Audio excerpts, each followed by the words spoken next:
Welcome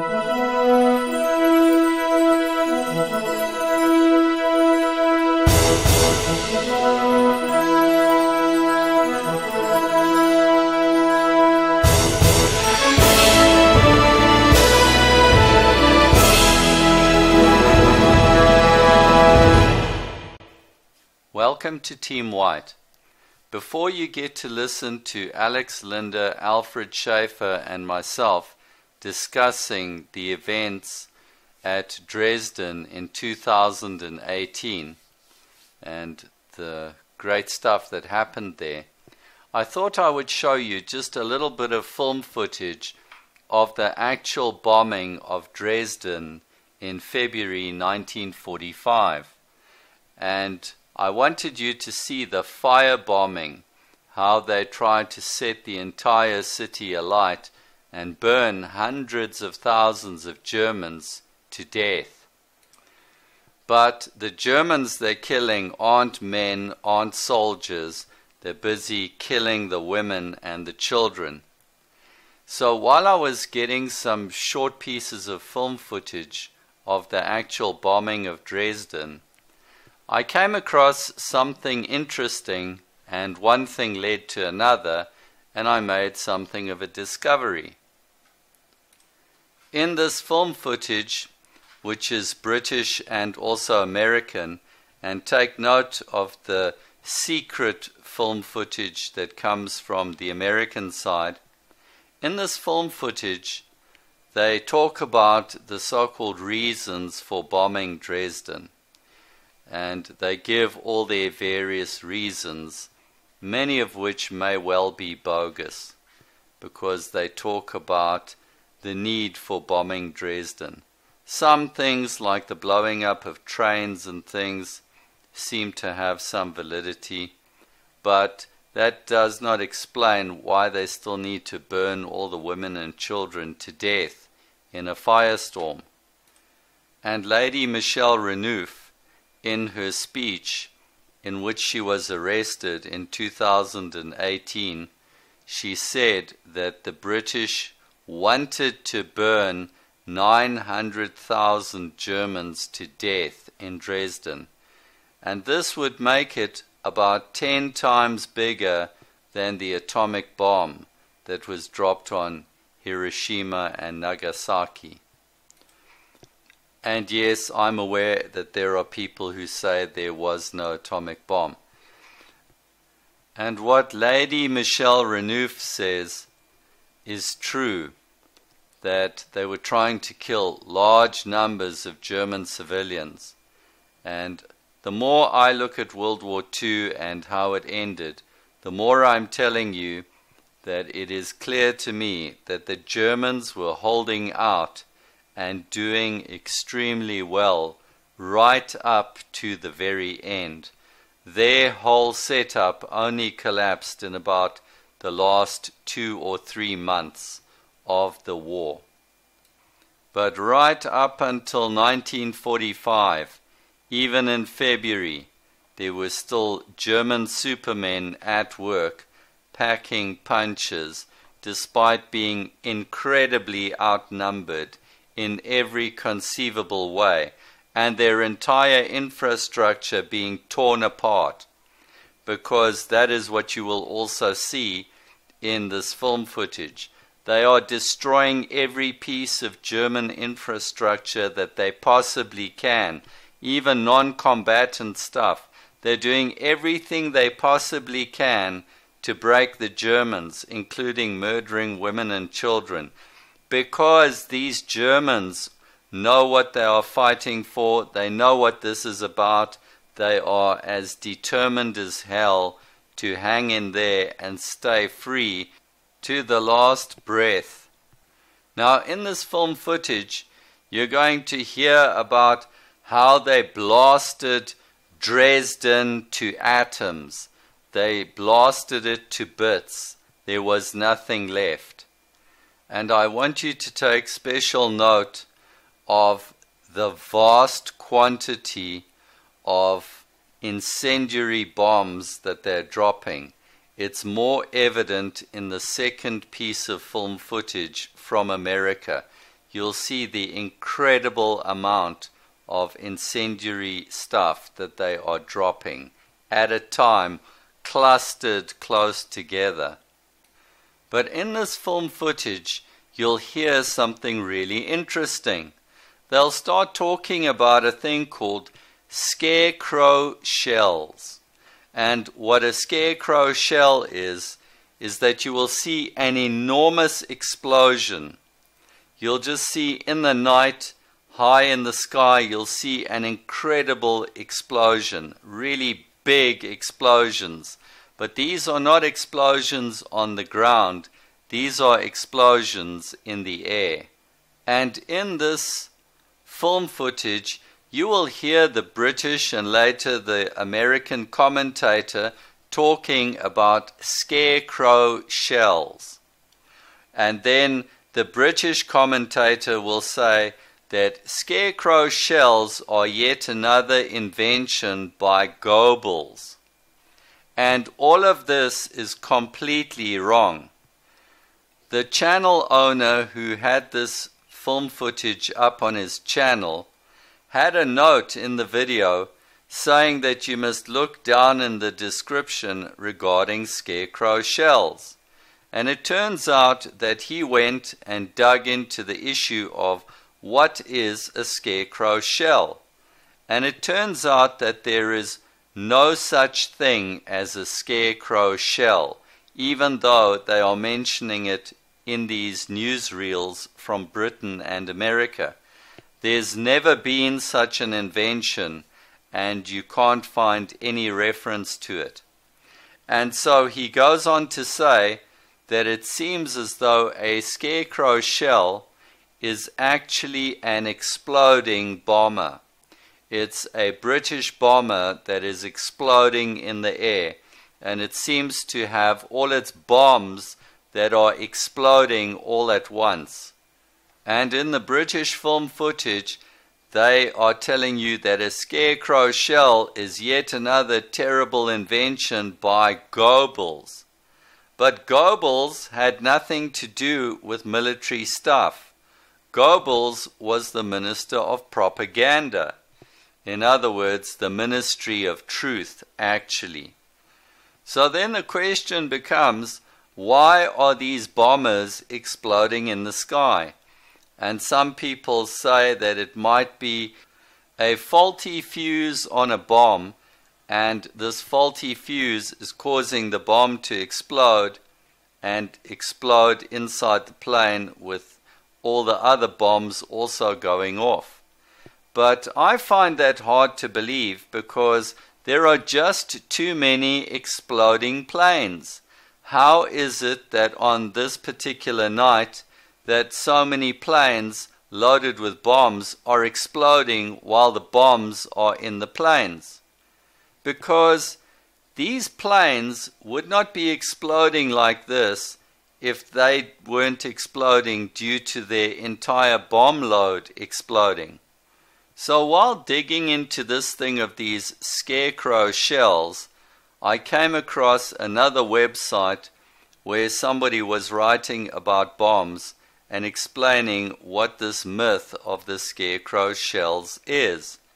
And he says that the Royal Air Force's Bomber Command had invented a lie about scarecrow shells because planes were being shot down by the Germans at such a pace, and it was scaring the crews and the pilots. And when they are flying and they see these enormous explosions, they are lied to and told that these explosions are a German secret weapon, when in fact it is British bombers exploding in their entirety, and too many planes are being shot down. So the question then becomes, how are the Germans shooting these planes down? Because you don't see tracer shells from anti-aircraft guns coming up from below, because it's totally dark and you would see the tracers coming up into the night sky. So how come these planes are just exploding for no apparent reason? So it turns out that the Germans had night fighters, and these night fighters were flying in total darkness, and they themselves are not lit. And so these night fighters flying in the night are able to come up to these bombers and destroy them. But the way they are doing it is with a new twist to the way they handle their weapons. Instead of having guns in the aircraft facing forward, what they actually have are guns in the aircraft facing upwards and sloping slightly forwards. So what is happening is these German aircraft are flying below the bombers and getting close to the bombers and then unloading and firing straight into the bottom of the bomber. And the Germans have got radar, and remember, they're doing this in the dark. So the only way that they can see these other planes is that they can see the shadow of the plane above them as it blocks out the stars. But otherwise they are flying with radar, and they are flying really close to these bombers. And when they shoot these bombers, they only have very short periods of time in which they have to shoot and get away, because if the bomber starts falling apart, it can fall onto them, or parts of it can fall onto them, and they will be killed. So the whole thing of doing night fighting is a really difficult thing. It's extremely dangerous. And that may actually be the explanation for these exploding planes that are referred to as scarecrow shells. And what I did was, on History Reviewed, I dug into this and I put up 2 articles about scarecrow shells and this particular weapon of using this almost vertical gun inside the plane. So I've got pictures and drawings in those articles. And the gun is called, and I don't know the correct German pronunciation, but the best I can make out is it's something like Schrager music. And really, music is the term here. It's got to do with sort of oblique music. It's a German term that they began to use for this type of gun. And it turns out that just a handful of night fighters moving around in the dark among those bombers can exact quite an incredible toll of bombers. So here's the good news. Although the British have come to murder the women and children in Germany, there are still some supermen who are busy and active defending their people. And what you may be seeing are British planes exploding as the supermen are at work in their night fighters, exacting some revenge for the killing that's going on below. So watch it carefully. It's truly incredible stuff, and you might be seeing German supermen at work. Because as usual, the Jews don't want whites to know that white people can be supermen, and that the supermen have been winning and have won in many other places. So they have to tell you, no, the blacks are beating the supermen, the Mongols are beating the supermen are always losing. Well, it could be that in this film footage that you are watching supermen at work, exacting some revenge for the killing of the innocents below. So that's something to smile about, and let it be a lesson to all other whites, especially all other white men. We must strive to be supermen in defense of our race, just like these supermen were busy on the night of Dresden. And the second bit of film footage is not just Dresden, it's also some other cities as well, but it's a similar thing. And watch out for signs of supermen at work in the night.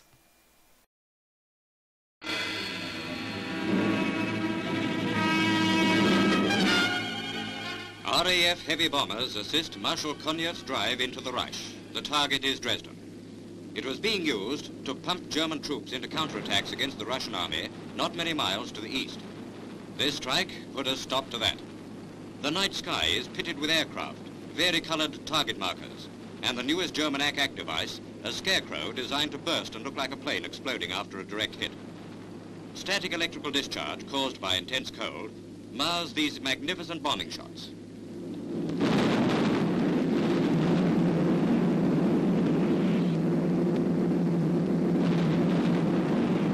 The day after the RAF strike at Dresden, B-17 bombers of the 8th United States Air Force gave the city a repeat performance.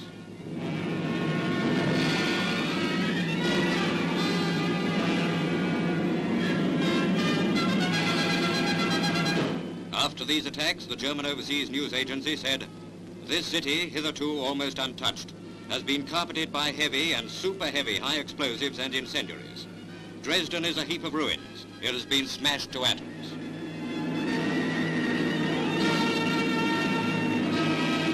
Before these attacks, Dresden was planned as a substitute capital in place of Berlin. After this, Hitler will have to look for a substitute for the substitute.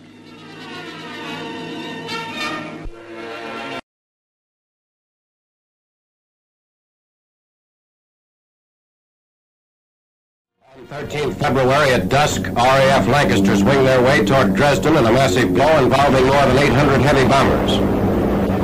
A new type German Scarecrow bomb explodes in mid-air, simulating a direct hit on a bomber.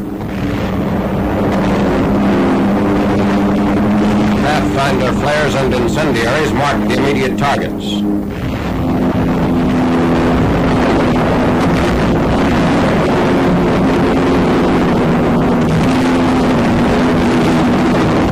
Another Scarecrow bomb. The attack is in support of Russian armies moving toward this rail center on a front 50 miles away.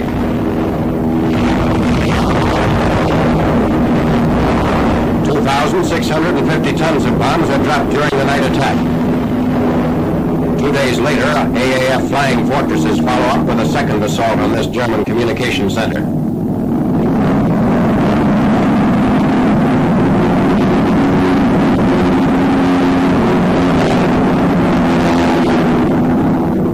And 25 tons of explosives are aimed at what remains of the freight yards.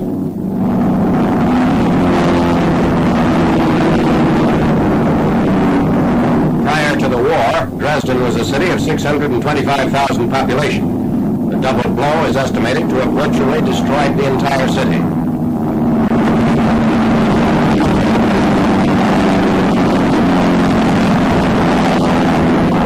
RAF planes over enemy territory on 22nd February, a typical day of all-out Allied bombing.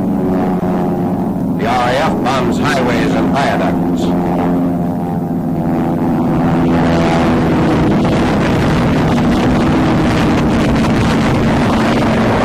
Every type of RAF combat plane is used in this onslaught on German transport, troops, and communications.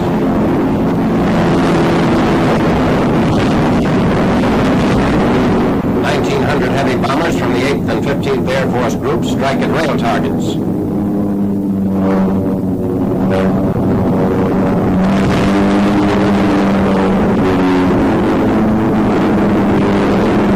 Rocket-firing Typhoons peel off to strike at enemy installations and supplies.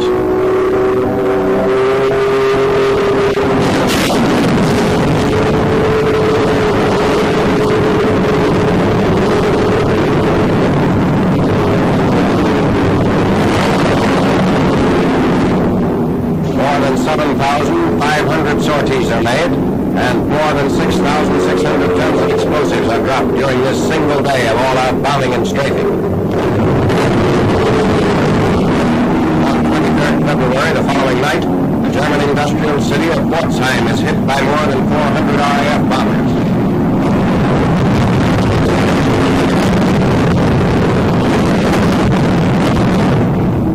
Using a new bombing technique, the Lancasters lay some 10,000 4-pound incendiaries to mark the target.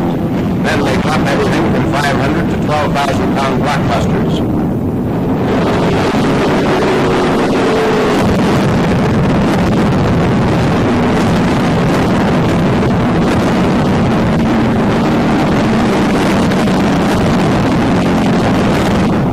In 20 minutes, the raid is over. The town of Pforzheim is completely destroyed.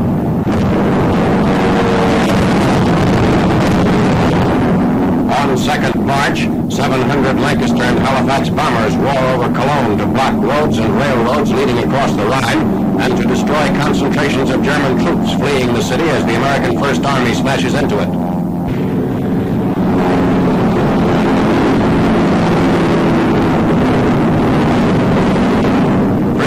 Tons of bombs hit the city, once fourth largest in Germany, now a pile of rubble and shattered buildings.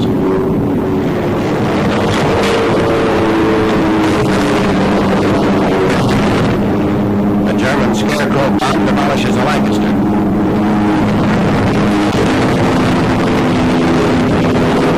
Strategic targets are hit without destroying the Cologne Cathedral, which still stands amid the ruins.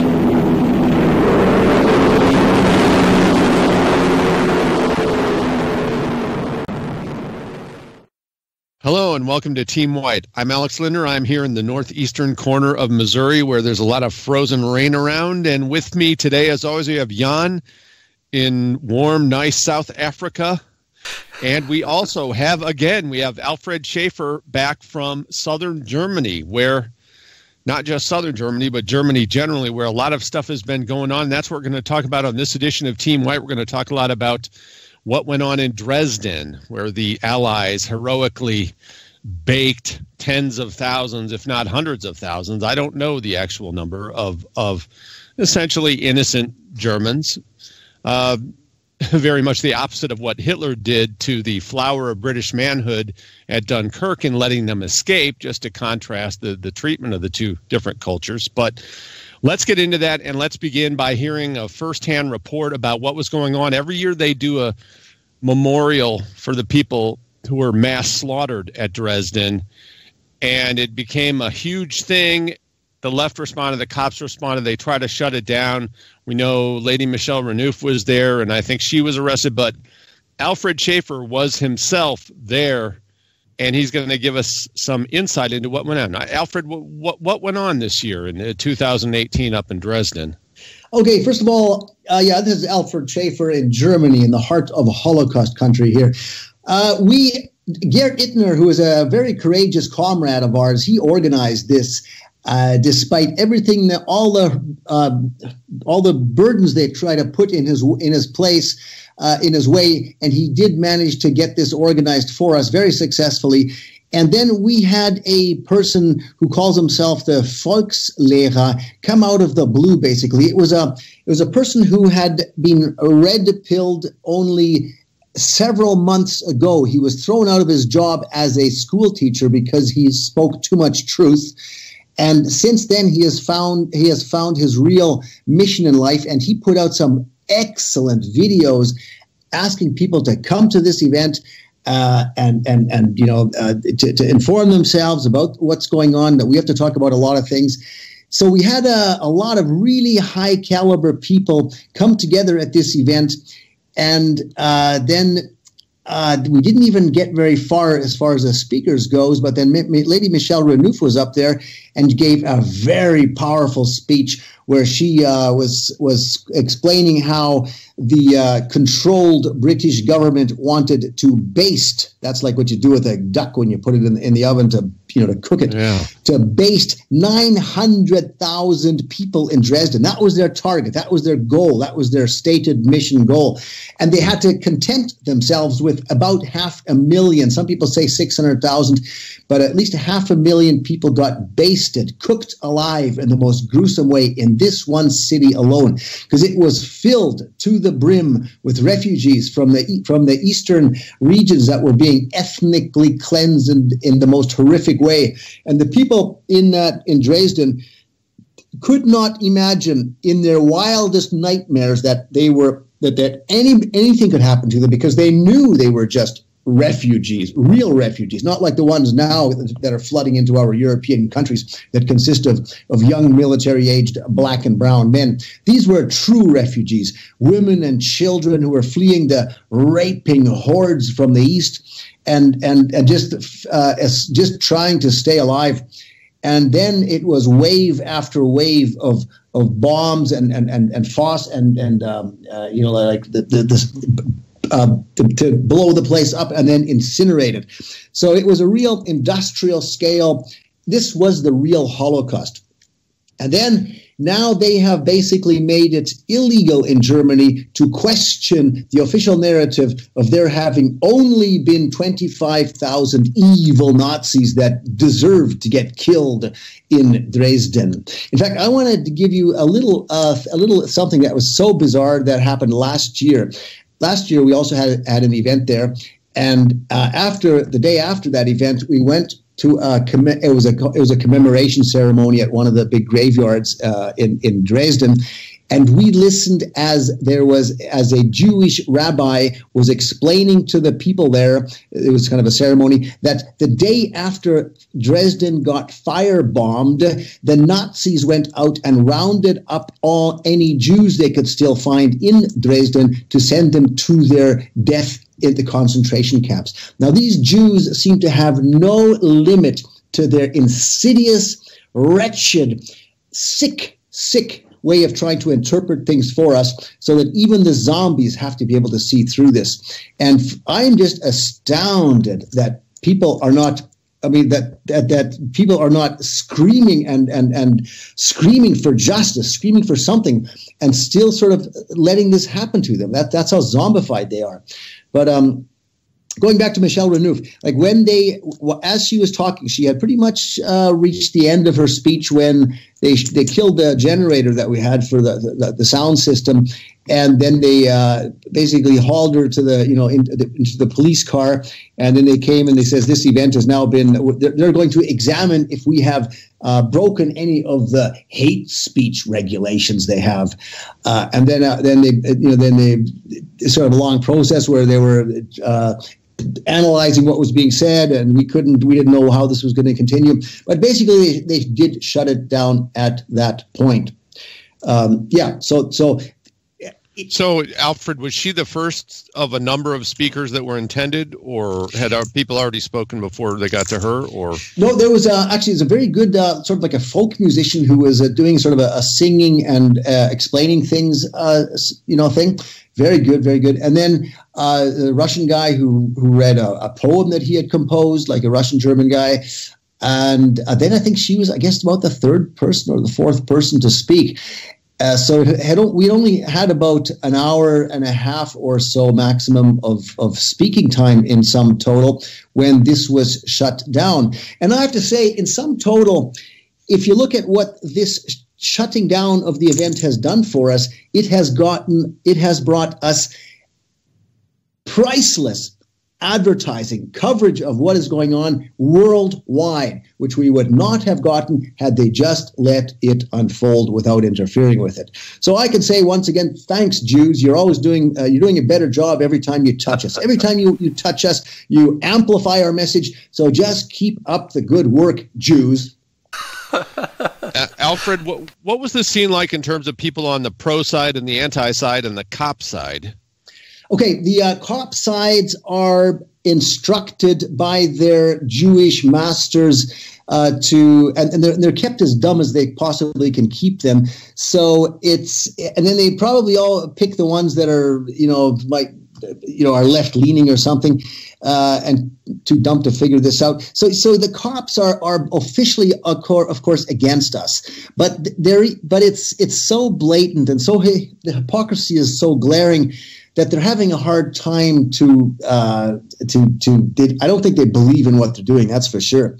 And then on the other side, there was these Antifa people that were, they're screaming and whistling and drumming their drums and stuff like that.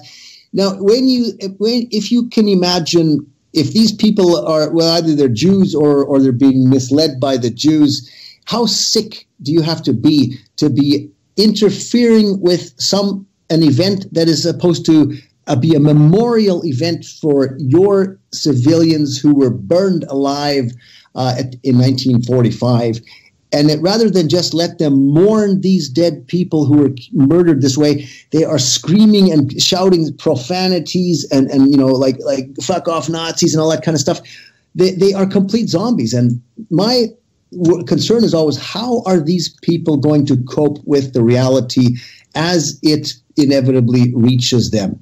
Because, I mean, people have names, they have faces, they have to explain what they did or did not to all of their, if their children or their next of kin or whatever, when the truth eventually completely officially breaks through, which it is doing right now. It is so, when I see what has happened to their efforts to censor this event, people are now aggressively fighting the censorship. When YouTube, KikeTube, or whatever you want to call it, censors like they are censoring, people are becoming very, very angry now and are taking proactive measures to make sure that they do not get away with it by uploading this on other platforms and in MP4 format and asking people to download it and reload it. So this is now a war in the internet that is unprecedented. But it was to be expected.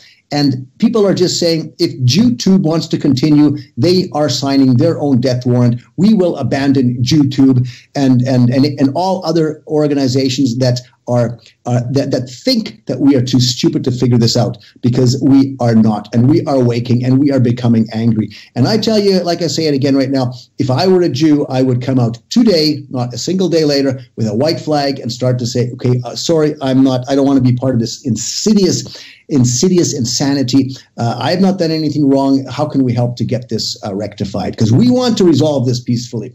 But if you want to test us, if you want to see what we are capable of, go ahead, be my guest, and you will get to know us from a side you didn't know existed. So that's my message to those Jews out there who don't like what they're hearing. Fantastic. I love what I'm hearing, Alfred. It's absolutely awesome. And I'm so glad to hear that it's breaking out into what we could call open warfare on the internet, because that's where we need to go.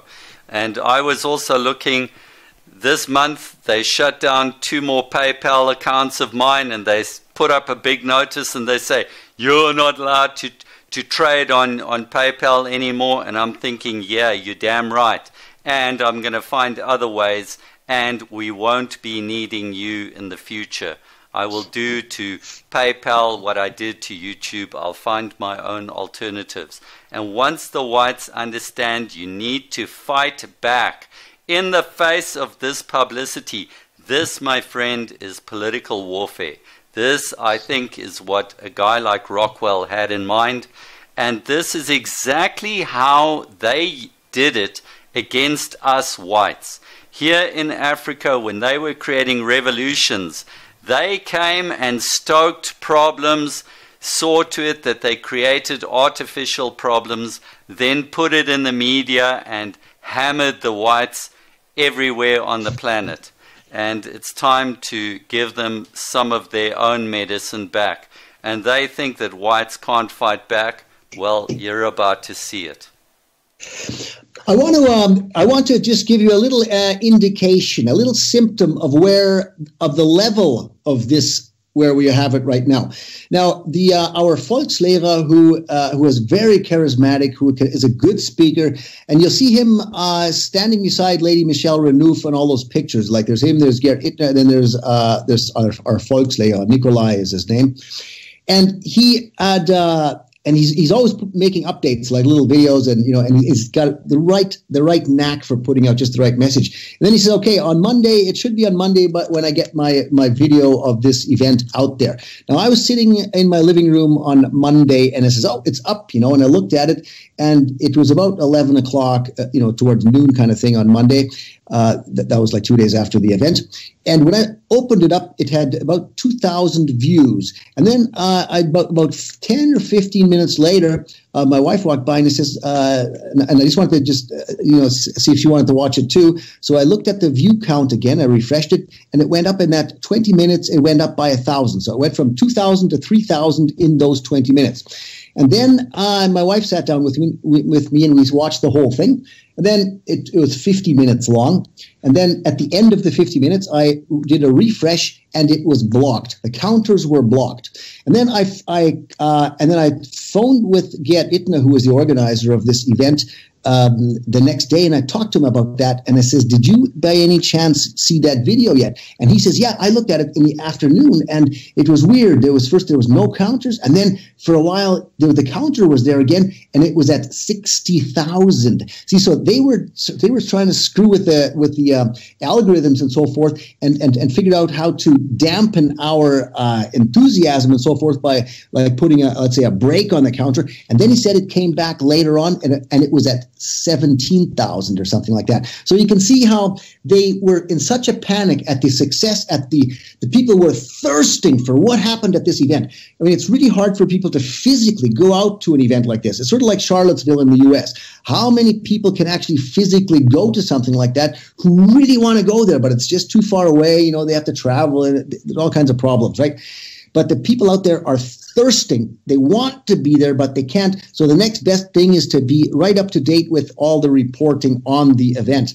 And here you can really get an idea of where this is under the surface. When the counter is exploding like a rocket, so they quickly manipulate that, either make it invisible or artificially low. They might put an algorithm in there, though, so that after 100 views, the counter might go up by 1 or something like that, knowing that people, you know, they look at the counter and they're either happy or they're sad if it's high or if it's low and so forth. And that's something also we have to stop having this emotional attachment to these things, because this is all psychological warfare. They try to demoralize us by making us think that we are isolated, insignificant individuals, far away and isolated from one another. And we are not. We are growing. We are legion, and we are growing stronger every single day. And as people figure it out,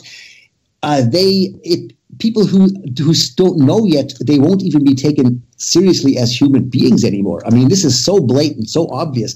And the revulsion one feels for these Jews grows by the second. And this is where we will get what has happened in history before. Jews will come screaming to us, begging for us to protect them from the other more radical Jews. So this is the scene we're getting now. It is basically the times that have always been prophesized as there comes a time when even the rock will say, look here, under me, there hides a Jew. That's the times we're coming into.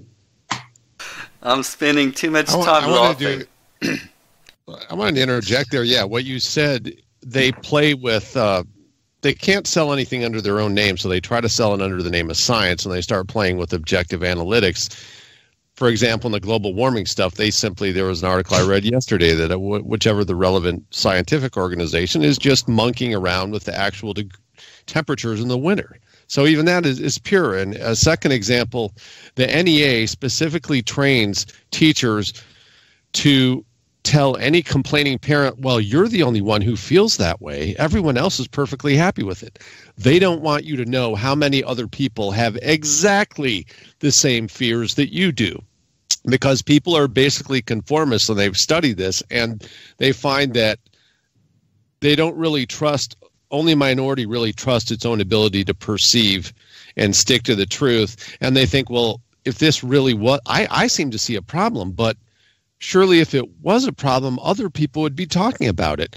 And since they're not, it must be me who's crazy. That's how the average person is. And so that's why there's value in them manipulating these statistics in 1,000 different forms. And even such a seemingly trivial thing as the viewership of a video they play with in order to misrepresent reality, in order to advance the usual agenda. So, and quite right, it's a bigger thing than it appears, and they absolutely do it all the time on all these common social media platforms. All of these things are, go ahead. I just want to add something in. I came across a website called HookTube, and you can go to HookTube and view videos on YouTube, but the counters will not be increased It specifically tells you that. So that is also another way that people get to YouTube without the counters being increased. Plus, remember, people can download videos. So the whole thing of what exactly is a person's viewership, we shouldn't worry too much about what YouTube says. And I've even come across guys who've made cases on their channels on YouTube for reasons why they think they can prove that counters are manipulated. And that would not surprise me, because with these Jews going to YouTube and going to Google, I am sure they come up with all kinds of fiendish little things aimed at the demoralization of white people. And as Alex says, where they come and they try and tell you, no, it's just you, and you're the only one that's complaining, and you're the only one that feels like that. I bet you, if the white race were left to its own devices, you would see something completely different, my friend. Absolutely, absolutely. It's like Alex said. That's the most important thing. Is they will always tell you, "Oh, it's only you. Everyone else, nobody else has a problem." And we have to understand this group think. Everybody wants to be part of the group. Nobody wants to stand out. And people will cling to these lies because they think that everyone else still believes these lies. So we have to use this. We have to understand this psychology, understand how that works, and use it against them to undo what they have done to us. And tell them, for example, I always tell people, hey, listen, how come you don't understand that everybody else is actually waking up? They really, really are. And I'm sure that, I mean, you might be a little bit slow, but I'm sure you can figure it out too. I mean, we have to, we have got to a point now where it is no longer an option to understand, because people who do not want to understand will be dealt with like one would deal with a sick dog that cannot be deprogrammed from some bad habits. It is no longer acceptable. This is going through, and if those people think that they can continue their life of talking about, how much sex they've had and this and that and blah blah blah, this utter demoralized nonsense, as while we are trying to secure our existence on this planet as a race, as a people, as a civilization. This is something we all have to do together. We all have to take the oars and row together. If only a couple of us are trying to row this entire boat and while the others are sitting there being ballast, it's not going to work. Everyone can do something, and everyone can at least help a little bit. And if they can't, at least get out of the way and don't stand in the way. So that's it. That's my message to everybody out there. I'll have a role to play. And Alfred, I wanted to ask you about something I heard about. There's some movement of native German women who are standing up. I think they jumped onto a stage about all the gang rapes and just sexual molestation in general from all these young military-aged men that Merkel has let into the country. Have you heard anything about that over there? I don't know specifically the case you're talking about, but I do know there are more and more people becoming very vocal about these conditions, which are absolutely impossible for any normal person to accept. And that's it. This is now in the stage where people everywhere are beginning to express their anger, their outrage, their frustration, and the revulsion for the ruling class, so to speak, is becoming reaching a point where we will go through the biological response that you understand when you have something in your stomach and you have to throw up. You cannot hold it in anymore. That's what we are coming to. These official leaders that we have, they cannot walk down any town or city street because they would be having pitchforks thrown at them. That's nice. And if you look at how Adolf Hitler, he was loved by everybody, just loved and adored, and he needed no protection because everybody just loved him. And if somebody would have seen somebody that was going to threaten him in any way, they would have torn him to pieces right on the spot.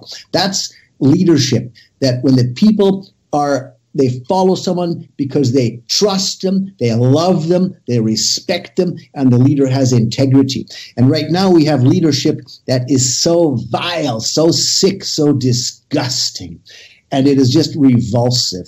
And they're all on record having openly proclaimed their desire for the death of Germans, and by that means all of Europeans. Like if the German leaders, like if it's Gregor Gysi or Angela Merkel, that kike Jew, they've also expressed their desire for our demise. Now, how evil can one get? That's where we're at. But Alfred, okay, and we saw AFD become the second largest party there now. Saying, I know they're kind of, I don't know if Jew friendly, or at least Israel friendly, but supposedly they've become the second largest party there. Even the AFD, none of these parties will even come close to touching the big lies. So even the AFD is controlled opposition. It's a waste of time. It's a distraction. I'll tell you my conclusion on this whole thing is we are seeing the end days of democracy as we have been fed, indoctrinated to believe is so wonderful. This democracy is a Jewish con game, because they control all the parties. They've even said, a long time ago in their protocols that we will have our administrators there and they can blah, blah all day long and it doesn't make a lick of difference. That's what we have. Democracy is dead. You can have a democracy if it's if you can inform the public on decisions that need to be made, and they can make an intelligent decision that's based on understanding the facts. You cannot have a democracy where you have one party and they're all cheering for Israel and cheering for massive influx of dark-skinned people, and they're cheering for homosexual courses and bum fucking in the schools. I mean, come on, that's where we're at right now. Every one of these parties are saying, we have to be more tolerant, and we have to be lovey-dovey, and it's just. And there's not a single, not one that is talking about getting rid of all the invaders. Not one. So we obviously don't have anything. So that's your democracy, where you have one opinion, and maybe they put different food coloring on the different parties, but they're all the same mush. And now I'm looking at an article of January 4th, 2018 in the Irish Times that says, just as a measure of how the public feels, to back up what you're saying, it says applications for so-called, quote, minor gun licenses, I guess an air pistol, required to own an air pistol in Germany, jumped 75% to over 500,000. So, are they buying more air pistols in Germany? I know that people who are informed are procuring weapons, but it won't be through the official channels. And I'm not, I cannot say from. But I mean, the air pistol is like a BB gun, isn't it? Yes. There's nothing you can do with an air pistol. You need I mean, that's probably the only thing that they allow people there, I suppose, other than unless you're a part of a shooting club or a hunter or some other non-self-defense thing. Well, my hope is that when things start to really become violent, which they will, I mean, it's inevitable that that a lot of the weapons caches and so forth that are now in the hands of the invaders and so forth will in fact be taken over by our people and in the chaos, and things that will turn in our favor quite rapidly. That's my hope. I see no way around this turning into violent conflict as things spin out of control. That's basically inevitable, as our enemies do not even consider talking with us and exposing the truth. If even like parties like the AFD will talk about every second word, Holocaust, we have to fight anti-Semitism, blah, blah, blah, blah, blah. These are enemy parties. They are subverted. They are controlled. They're not worth anything. So that's it. I mean, any party that would even dare to speak of the truth, they would be screamed out of town with a hysterical Jew media with, Nazi, blah, blah, blah. So that's why I say the way forward now is what we are doing with things like the event in Dresden, and you can see the panic in the enemy's blood right now when you see how they're trying to censor the message, and the message is coming out stronger than you can possibly imagine. And that's not only here; it's in the United States. It's everywhere. Now, there's some countries like Canada is completely zombified still, but what I see from here that's happening in the U.S., I'm quite optimistic. I'm very optimistic, in fact. Okay, Alfred, let me. This is what I was referring to. I've dug up the article on it, and just see going forward if you notice anything about this in Germany. Okay, Breitbart, which is a Jew-controlled Bannon called it alt-right, but really it's the same old conservatism. But anyway, their headline this month, activists against migrant violence towards women protest at Berlin Film Festival. And there's a picture, Die Stimme der vergessenen Frauen, the voice of forgotten women, hashtag 120 decibels, DB.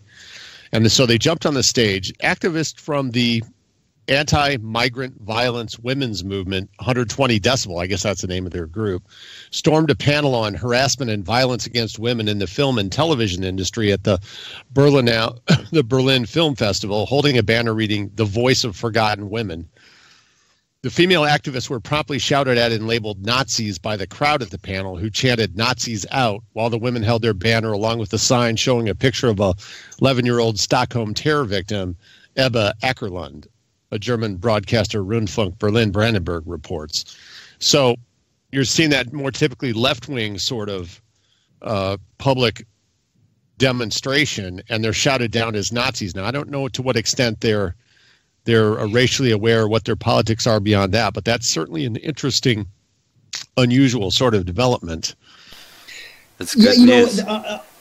I'll tell you what, all of these things like what you're describing right now are basically getting all hysterical and worked up about the symptoms of our problem, and yet none of these people will ever even go near the actual cause of the problem. It's sort of like if you had a bad cold and you're always talking about what kind of Kleenex you're going to use to blow your nose, and your nose is runny, but you have to actually go and fight the disease that's causing your runny nose to get at the root of it. And none of these places will talk about the Jewish agenda to have us bred down to get a more manageable biomass in Europe. And that's the big picture. And you can talk about the symptoms all you want, all day long. And as long as you stay away from, don't talk about the causes of it, then the messages are probably being propagated by Jews themselves or people that, I don't know what they're trying to do, but they're not. It's not getting us anywhere. We have to actually understand the big picture, and then we can deal with the symptoms. But we have to deal with the big picture and the cause. And that's why we're here, because they're what she says. Okay, this woman says there is such a huge fear built around calling out immigrants for crimes they committed in fear of being called a racist. This leads to a state where women who become victims of sexual crime will not dare to raise their voice anymore to defend themselves. We want to fight this madness, and that is why we are getting loud, she added. But yeah, what they need to do is say, well, who brought these immigrants in here, and what is their master plan? Oh, it involves all Germans are inherently Nazis from their sperm and egg cell outward, and they need to be eliminated, and we do that by racially mixing them out of existence. That's what's going on. That's what needs to be articulated and fought against, which is what we're doing here. Exactly. Like, let me just go back to the statement you just said. They quickly, they are filled with fear of being called a racist. Now, here you've got all the components that we have to analyze. They are full of fear of being called a racist. Why are they afraid of being called this fantasy word? I mean, the word racist is one of these marked cards, I always say. And as soon as anybody says, oh, I don't want to be called a racist, I say, what are you talking about? You don't want to be called what? Are you going to be, you're not going to protect yourself because someone's going to call you a stonk or a schlonk or a blip or something? It's a word that makes no sense. It's an artificial word that was coined by Jews for exactly that purpose, to make people incapable of defending their own cohesive group, which is us.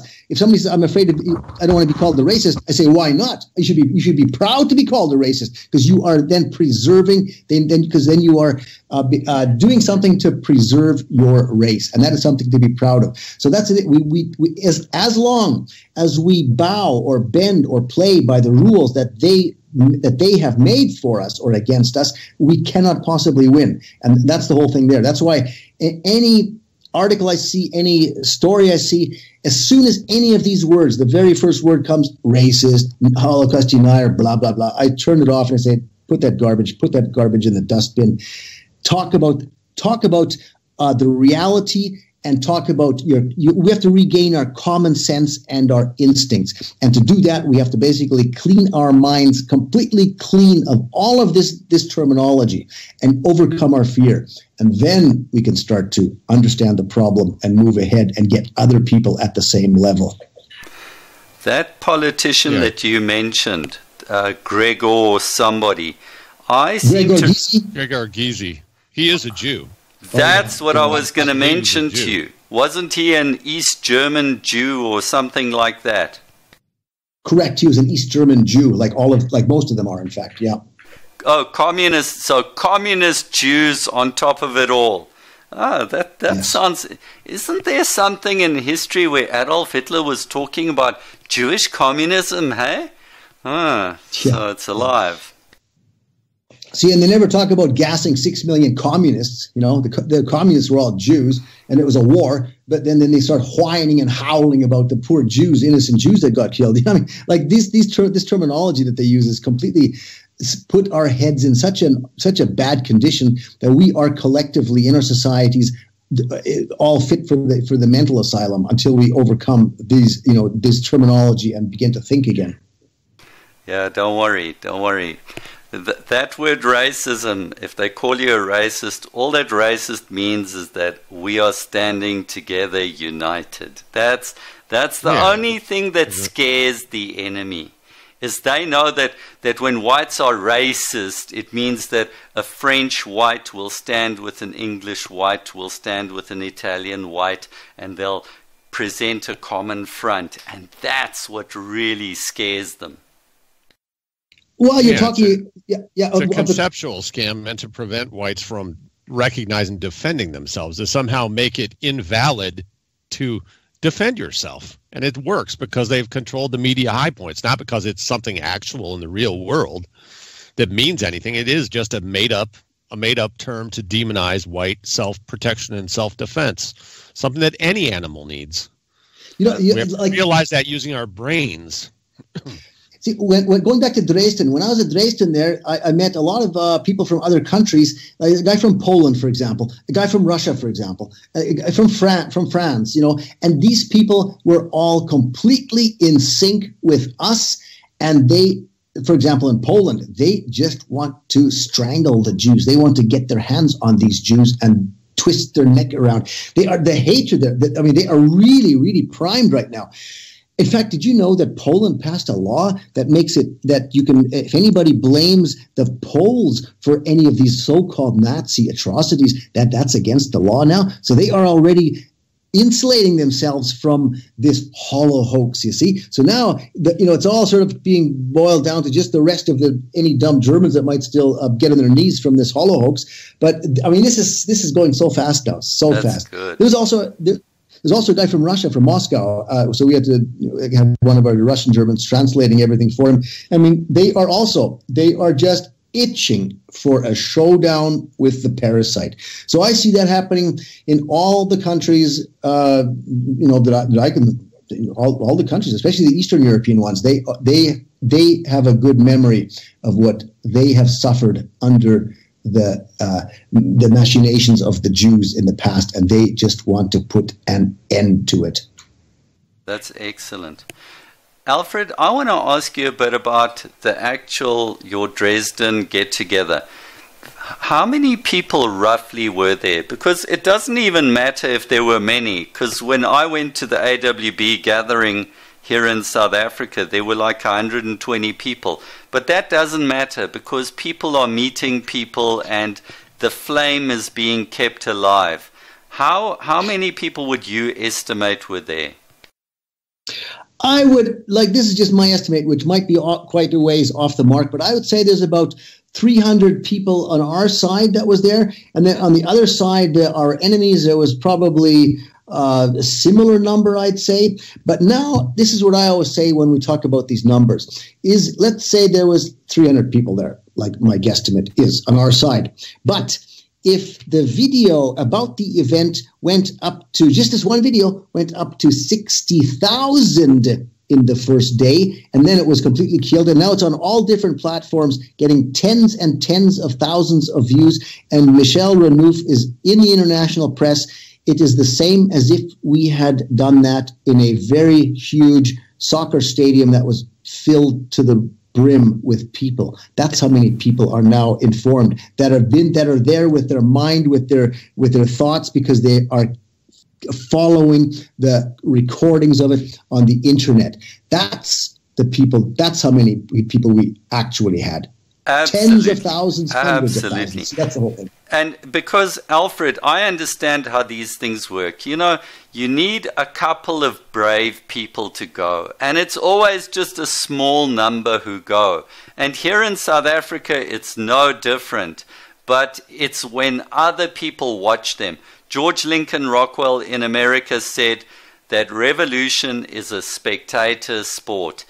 Most people are going to sit around and do nothing. The real fight are those small numbers of people who are engaging in the fight. And that is all the more reason why it's important for all of us to give it our everything.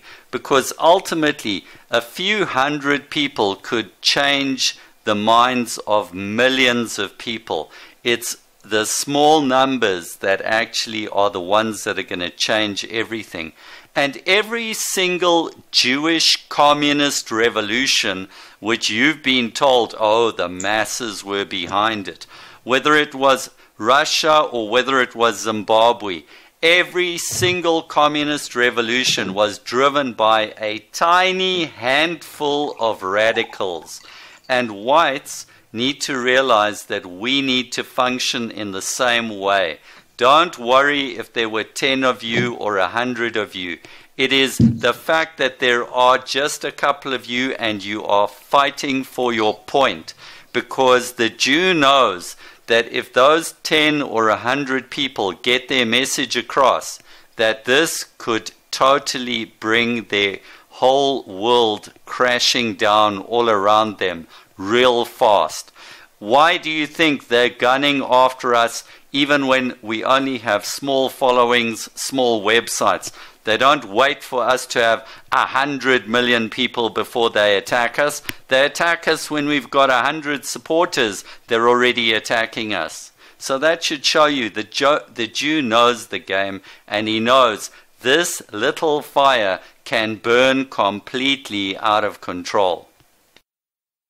This little fire is burning completely out of control for them. It is completely burning in our favor right now. And so many people like Mike Walsh, you probably know him. He's Yes. from the UK. He also says Yes. Most revolutions, it's only a tiny number of men who drove these revolutions. You do not make a revolution because 51% of the people have figured it out.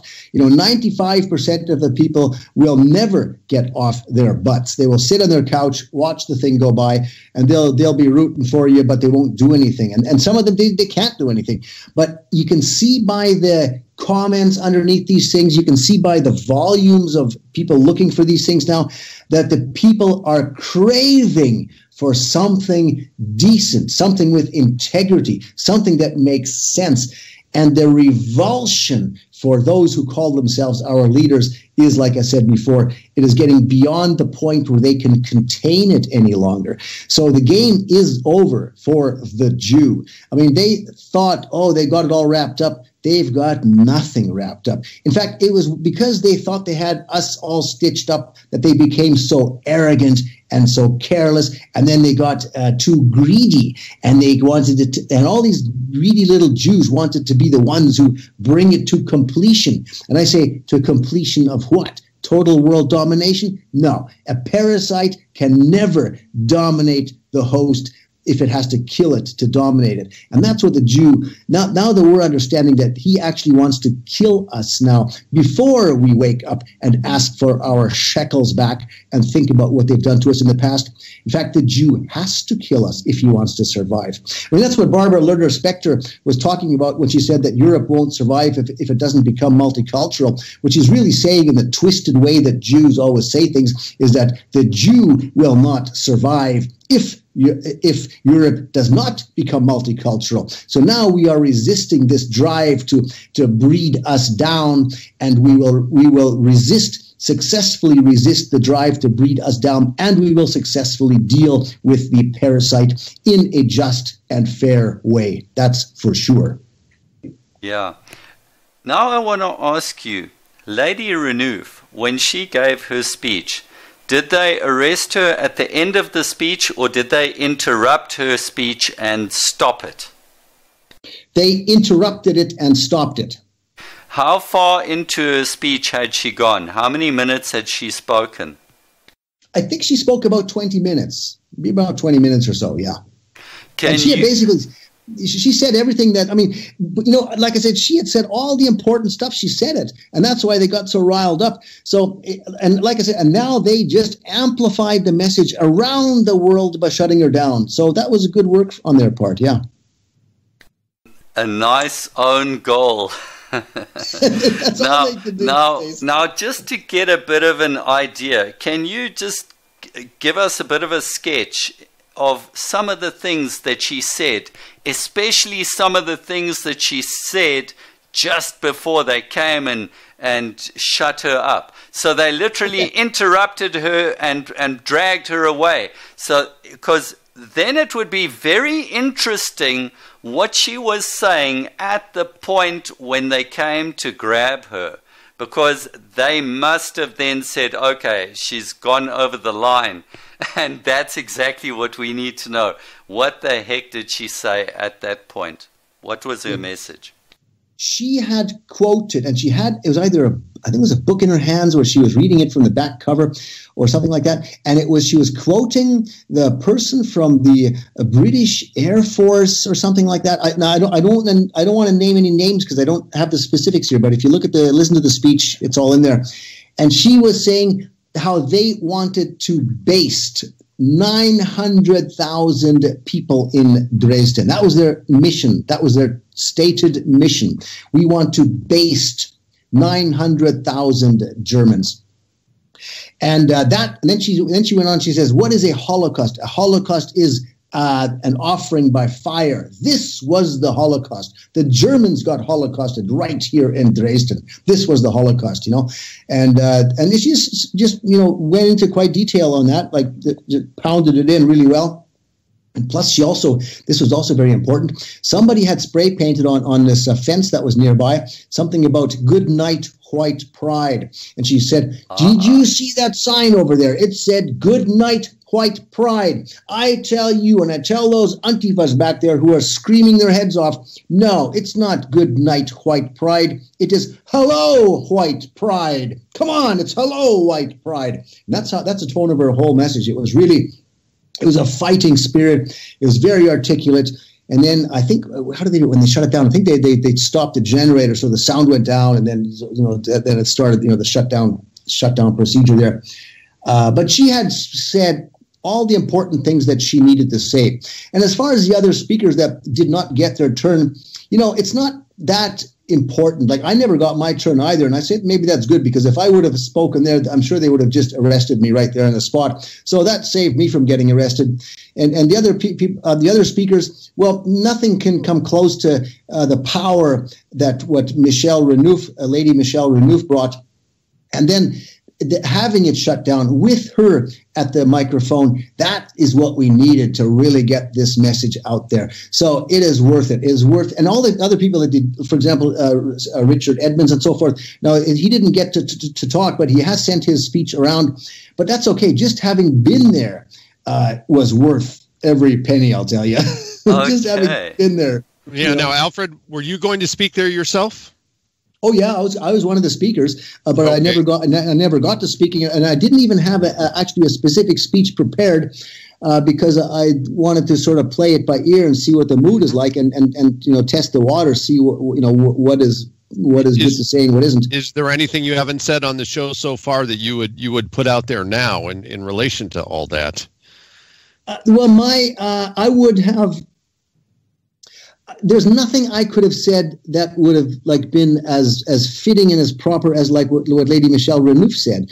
So, and I would have talked about the memories, my earliest childhood memories, where my own mother would always tell us in such a sad voice. That was like in the early the 60s, maybe late 60s, like a good 20 years after the end of that war, when she would say, "We just couldn't understand why Dresden. Why did they do that to Dresden? It was such a beautiful city, and it was just completely filled with refugees."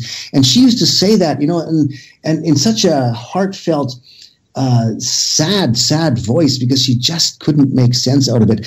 And at the same time, this was about the same time when they started coming out with these weekly cartoons, like sort of movies or films like Hogan's Heroes and what they were all these different little what do you call it? Comedian shows kind of thing where they, before they, sitcoms, like before they could vilify the Germans, they just do it kind of like a harmless mocking them. So if you mock somebody long enough to take any seriousness out of them, then you can go into the hate mode, you see? And that's what, and now with the white people, they have been making us appear weak and pathetic for a long time, and now they've gone into vile hatred for us. So that is basically how the Jew does it. That's the final stage before the actual bloodbath of extermination. So that is, it's not a joke when we say we are the target of the next genocide. The Jews have us in their sights. They have marinated our brains to the point now where they think they can actually do it. That is why they're opening the floodgates to the invaders. That is why they're screaming hysterically to anyone who resists it, because this is the final stage, and it will not suddenly abate and subside. No, it will intensify until it gets stopped, or unless we die. And I say it is never too late. It is only then too late for any individual when he is killed. Until that point in time, it's the first day of the rest of our lives, and by God, we've got a job to do, and we better start doing it. Excellent. Totally agree with you. Alfred, this thing of the killing of 900,000 Germans, I want to ask you another thing. How many police were there? Oh, hundreds. You mean there were more police than people? Oh, pretty much, yeah. There's lots and lots of police. Oh, yeah, it's just crowded with them. Yes. About the same number of police as people, yeah. Wow. But then if they came and they switched off the generators, I would assume that before this thing, that the police must have done a whole bunch of planning. Because if they came and switched off the generator and started doing things like that, that tells me that they must have had some preparation of the kinds of things and the points at which they might decide this is going too far. And they must have been really scared by her words. I can imagine that her mentioning that 900,000, that must have already set off the alarm signals for them, because that would be a big thing. And you know, this is now also the British, and a particular topic that I still want to get to in my videos is the murder of Napoleon. I don't know if you ever dug into it, but decades ago already I started looking into this thing. It came up as one of the books in a Reader's Digest decades ago. That was the first time I came across it.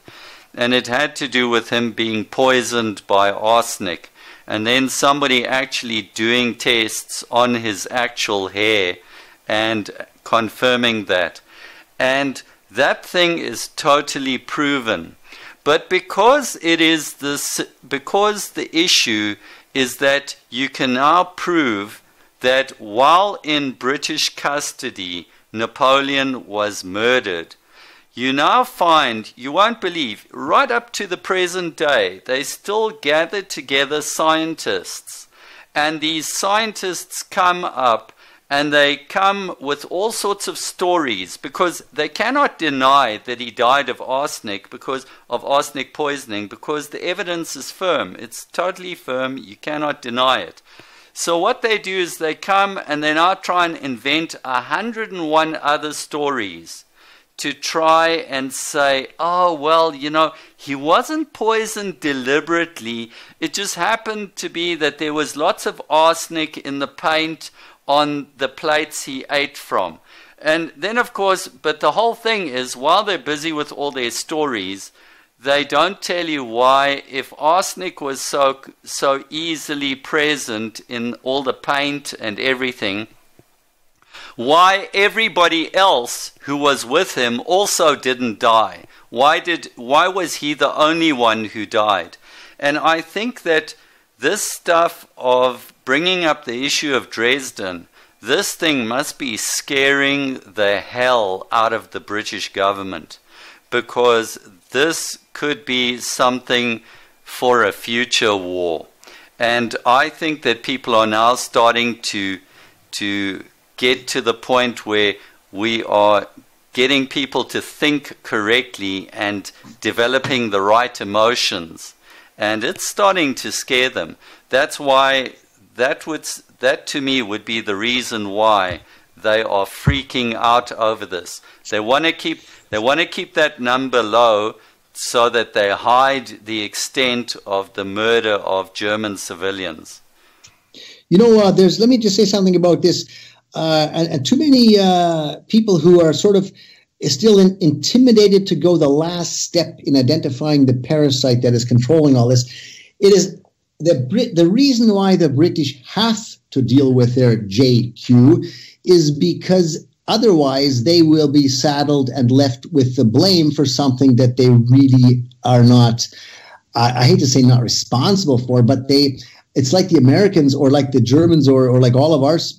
We have, from all of our countries now, we have people fighting in Syria, in Afghanistan, here and in there and everywhere, fighting for Israel, fighting for the Jews, because they have been manipulated. Now the British people, when Mr. Schmidt got into his bomber to throw something down on Herr Schmidt, he did it because he was manipulated to do so through lies and incitement through the media, which is run by Jews. And that's why it's so important to say, no, the British don't have to apologize. They have to acknowledge that they did something very, very evil because they were manipulated. They can regret that they were manipulated, and that will be okay. Now, if we demand an apology from them, it means that they have to get on their knees, and I would not ever expect any British person to get on his knees before me as a German or anything like that, because, hey, you guys were manipulated. We were on the bad end of these bombs. You guys were on the, in the airplanes. But you actually believed you were doing something good because you were incited to do so, much the way that we look at our people now, and they are too feeble to stop the invasion of all these people, of these Negroes and stuff coming in. Hey, it's because they've been manipulated to allow that to happen. We just have to understand what has happened so we can find the proper remedy. And then we have to stand shoulder to shoulder, all of us Europeans, and deal with the problem. But if we don't spring into action because we're waiting for an apology from this one or that one, we're never going to get to the end of it, because then this is all, like I always could say, residual animosities from the poisons that the Jews have injected into us, and we have to overcome that. It's just like if somebody manipulated me to take a knife and stick it in my own heart, I will never expect an apology from my hand because I stabbed myself in the heart, because I was manipulated to do so. And that's how we have to understand that. We have to skip the apology step and go straight to the shoulder to shoulder, marching forward in lockstep to deal with a problem. We do not have time for apologies amongst our peoples for something that the Jews incited us to do. Absolutely, absolutely. I agree with you.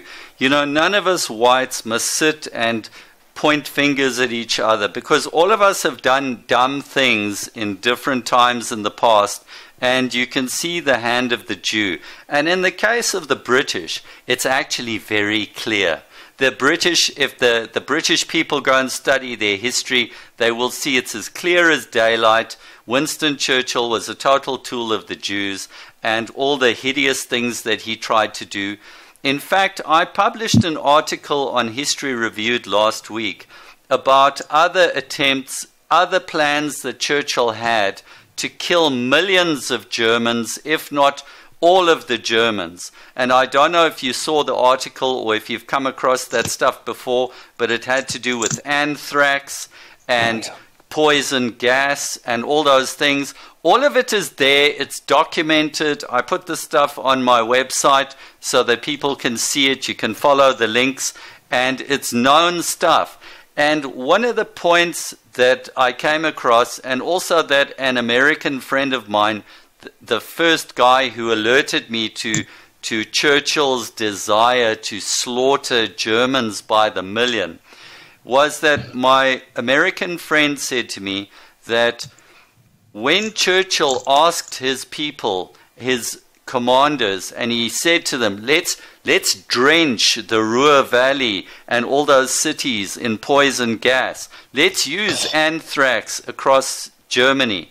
That the commanders of the British forces, the generals and the Joint Chiefs of Staff, they all rejected his proposal.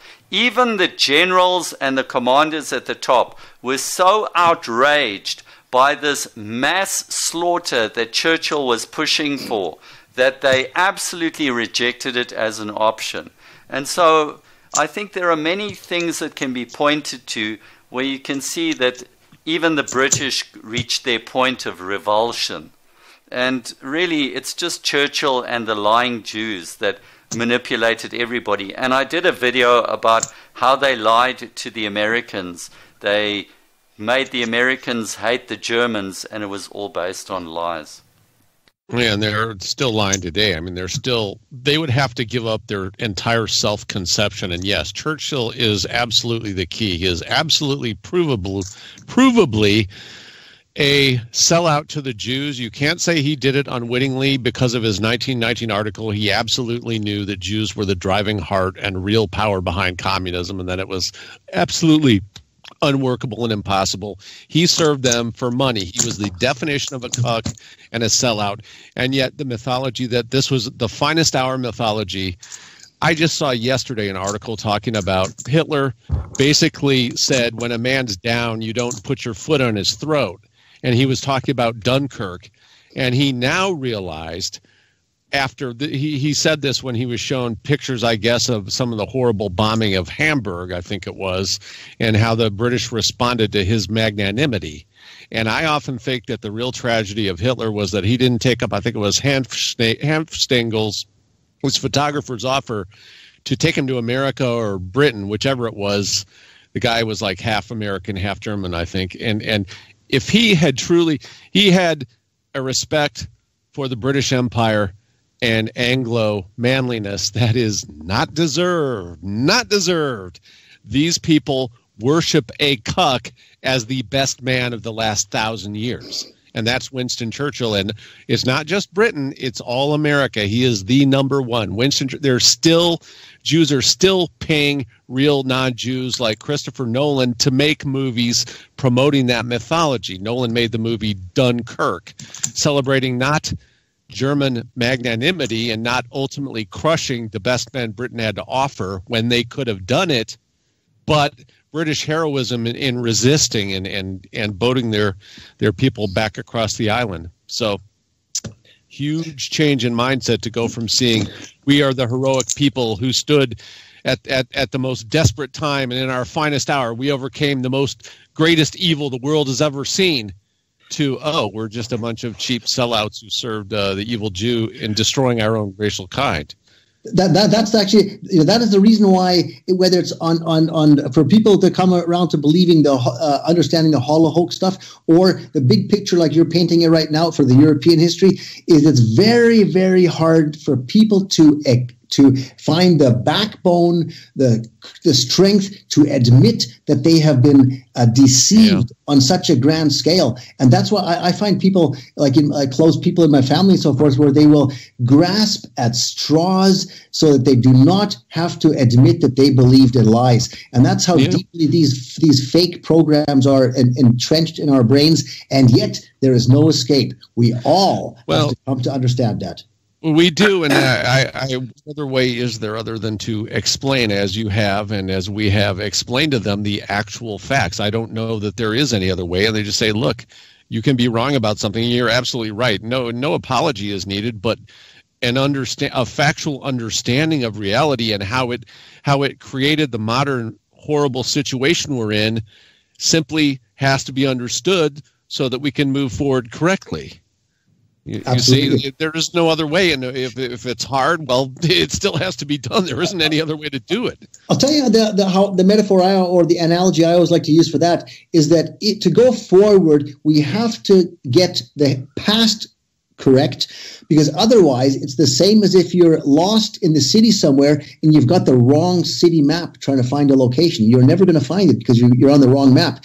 And as long as we stick with these old lies of the evil Nazis and Churchill was a hero, we are on a roadmap that leads us into insanity. We are not on the right roadmap. We have to get on the right map, and that means understanding the mistakes we made in the past, because we're lost. Obviously, we lost our way, so we have to get back on the right map by understanding everything going back actually hundreds of years. And if we do that, it's traumatizing and it's very confusing at first, but that's the only escape that we have into the future, because then we will find ourselves on a map that is reality, and that's the only map that we can use, is the one that deals with reality, because everything else will be a continuation of the insanity, because that's what it is. Alfred? Yeah, and the same people who lied and created that war and lied about the history are still in power. They still have the high points of communications and law and academia, and they are falsifying for you. We say to people, they're lying to you. This is their agenda. They're pursuing it by the same means in all these countries. You know, not just in defeated Germany, but in your country and my country too, to the same end, and make it as simple as possible, but true. You know, we don't have to falsify anything. They have to falsify history to push their agenda.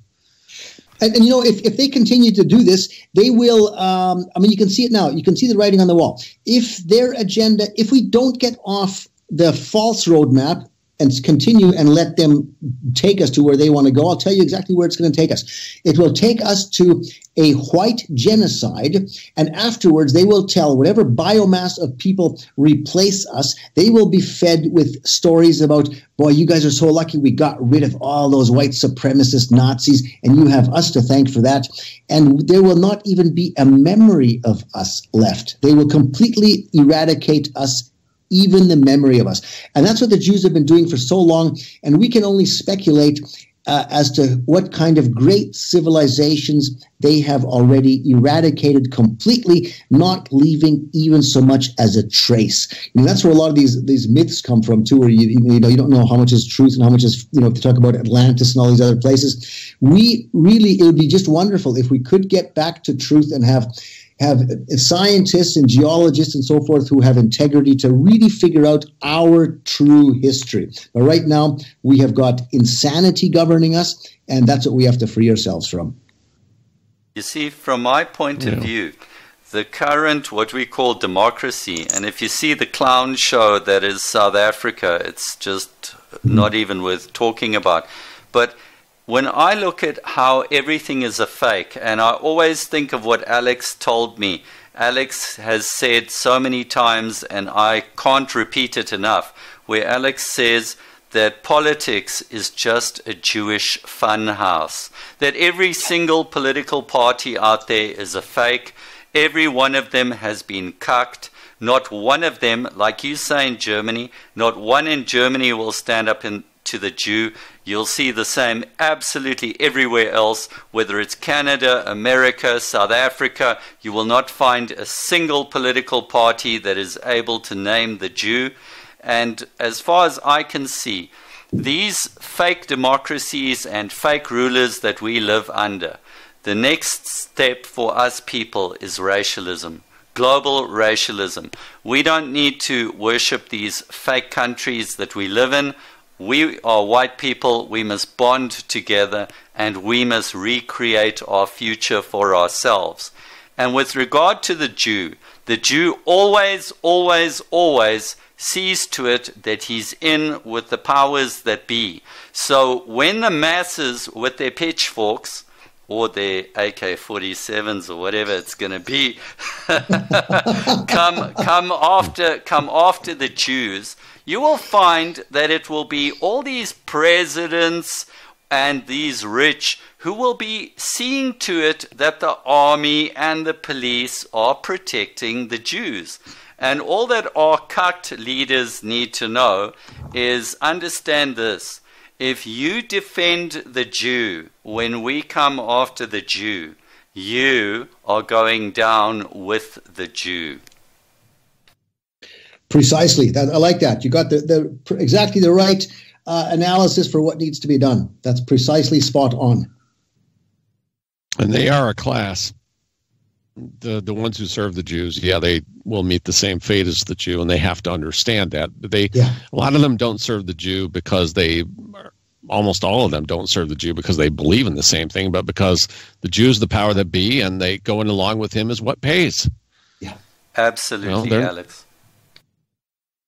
I can personally verify that, seeing that firsthand. That's how it is in Washington, D.C. The Jew sets the agenda, and even if most of them are Catholic, conservatives, or whatever, they understand you dare not cross that racial line.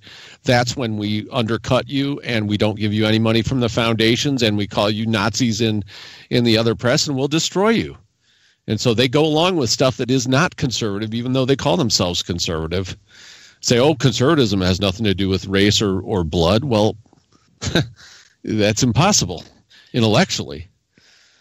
But the thing is right now that the system has reached such a level of depravity and disease that that's where I say the people are revulsed when they see what is ruling us. And the Jews have always in the past said, we have our eyes everywhere, and we will know the precise moment when the people will want to kill their rulers, and we will slip out the back door. Now that method worked very nicely as long as they went from tribe to tribe and had other tribes that they could slowly infiltrate to escape the one that they have just pulled it down.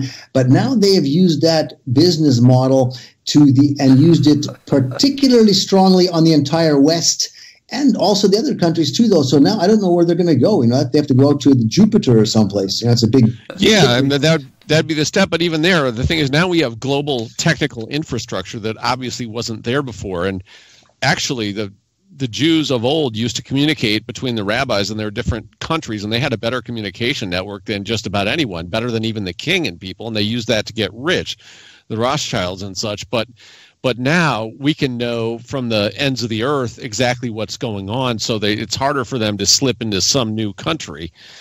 So it's kind of a dueling globalism. People who are aware of the Jew and the Jew himself and his network and what's going to come of it.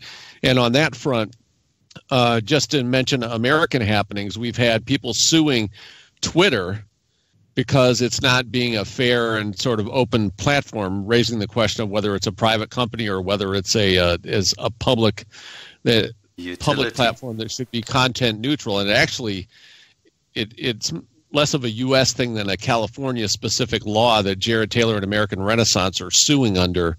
California has some weird private law that more or less says even though something like Twitter is a private company, they still have to be effectively content neutral, I guess. I don't fully understand, but I believe that's a fair summary of it. So we'll see about that. Twitter having just the relation to what we've been talking about, they just banned a whole bunch more conservative right-wing pro-white accounts yesterday, and there's been this move in the last year or two to really get anyone who is aware, awake, talking the same lines we are, and even milder stuff, to just drive that out and make it uniform leftist the way TV has always been for decades and the way movies have always been. So there's an ongoing technical and legal battle as the technical platform is there to allow white men to talk to each other peer-to-peer and understand what's going on globally for the first time in history, and the Jews are moving against that legally to suppress it because it's very Jew hostile.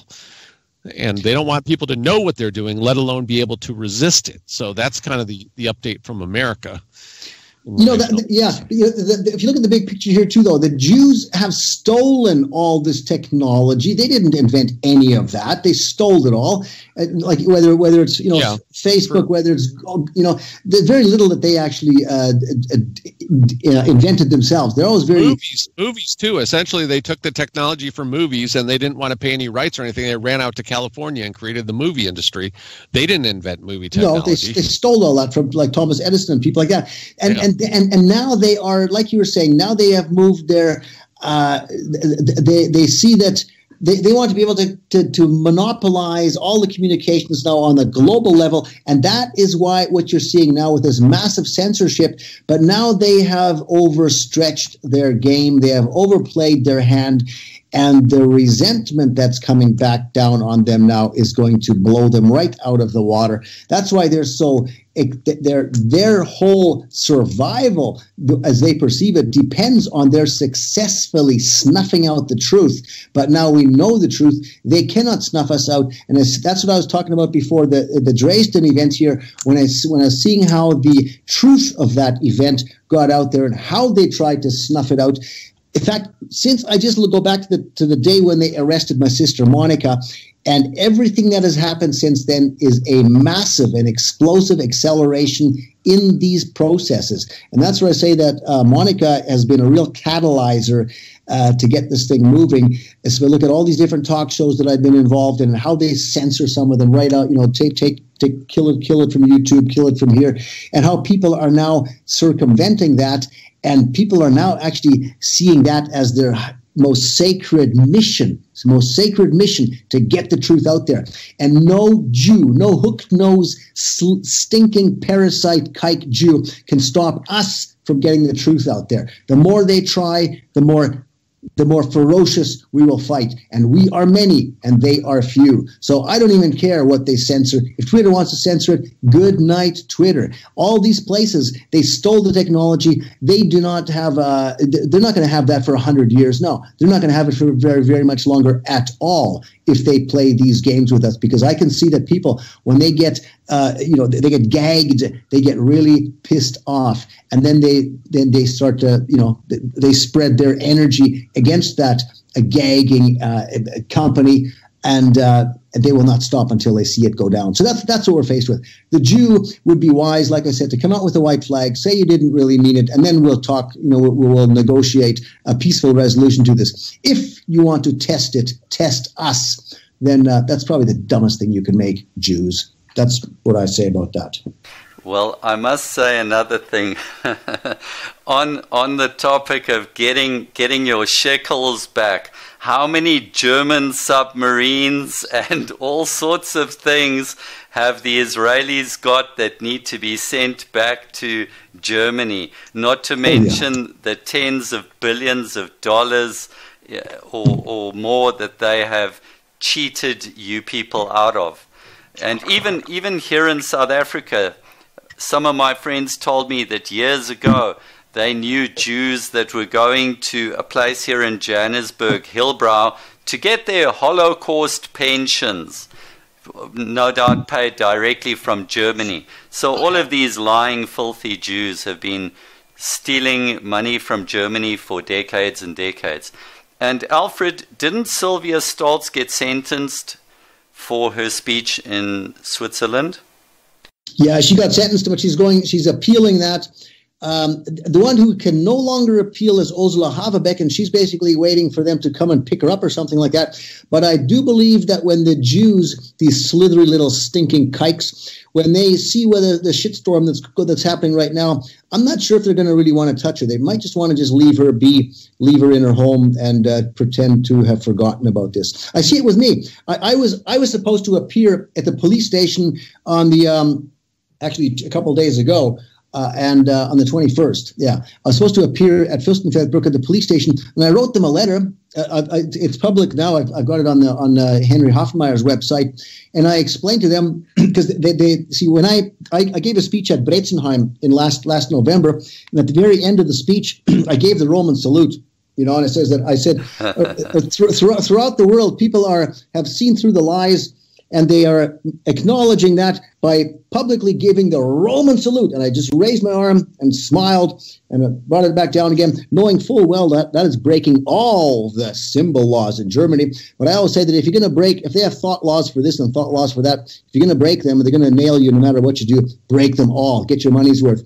And then so they had the police, they were all filming this stuff and so forth. And even my comrades were thinking, God, Alfred, you're crazy. Why'd you do that? So no, just watch. It's okay. And then leaving the place, I greeted the policemen, wished them a nice weekend and everything.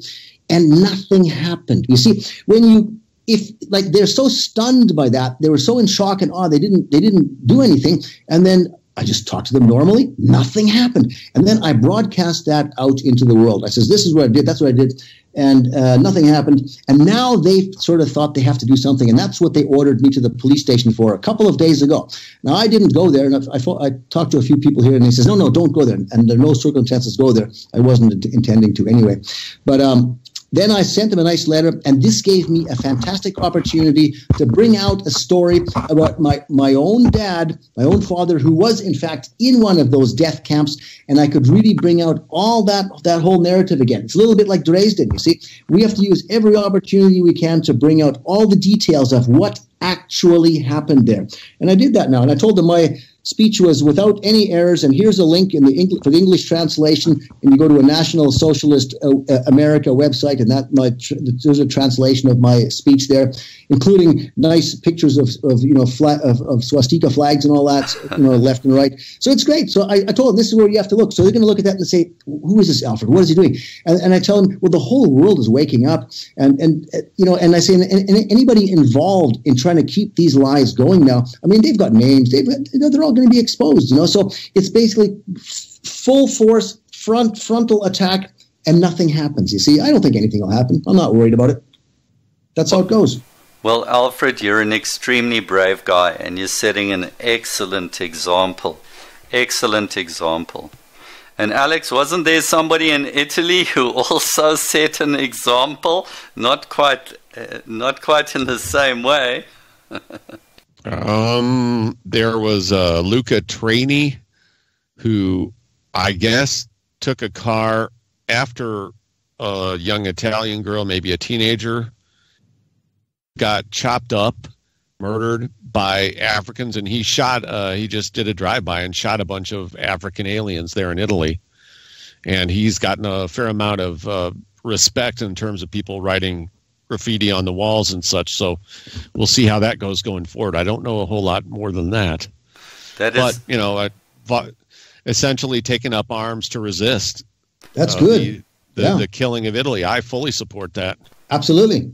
Fantastic. This guy deserves he deserves our utmost respect, and people should just follow his steps. I mean, this is what we got to do. We can't do this alone. Everybody's going to take up arms.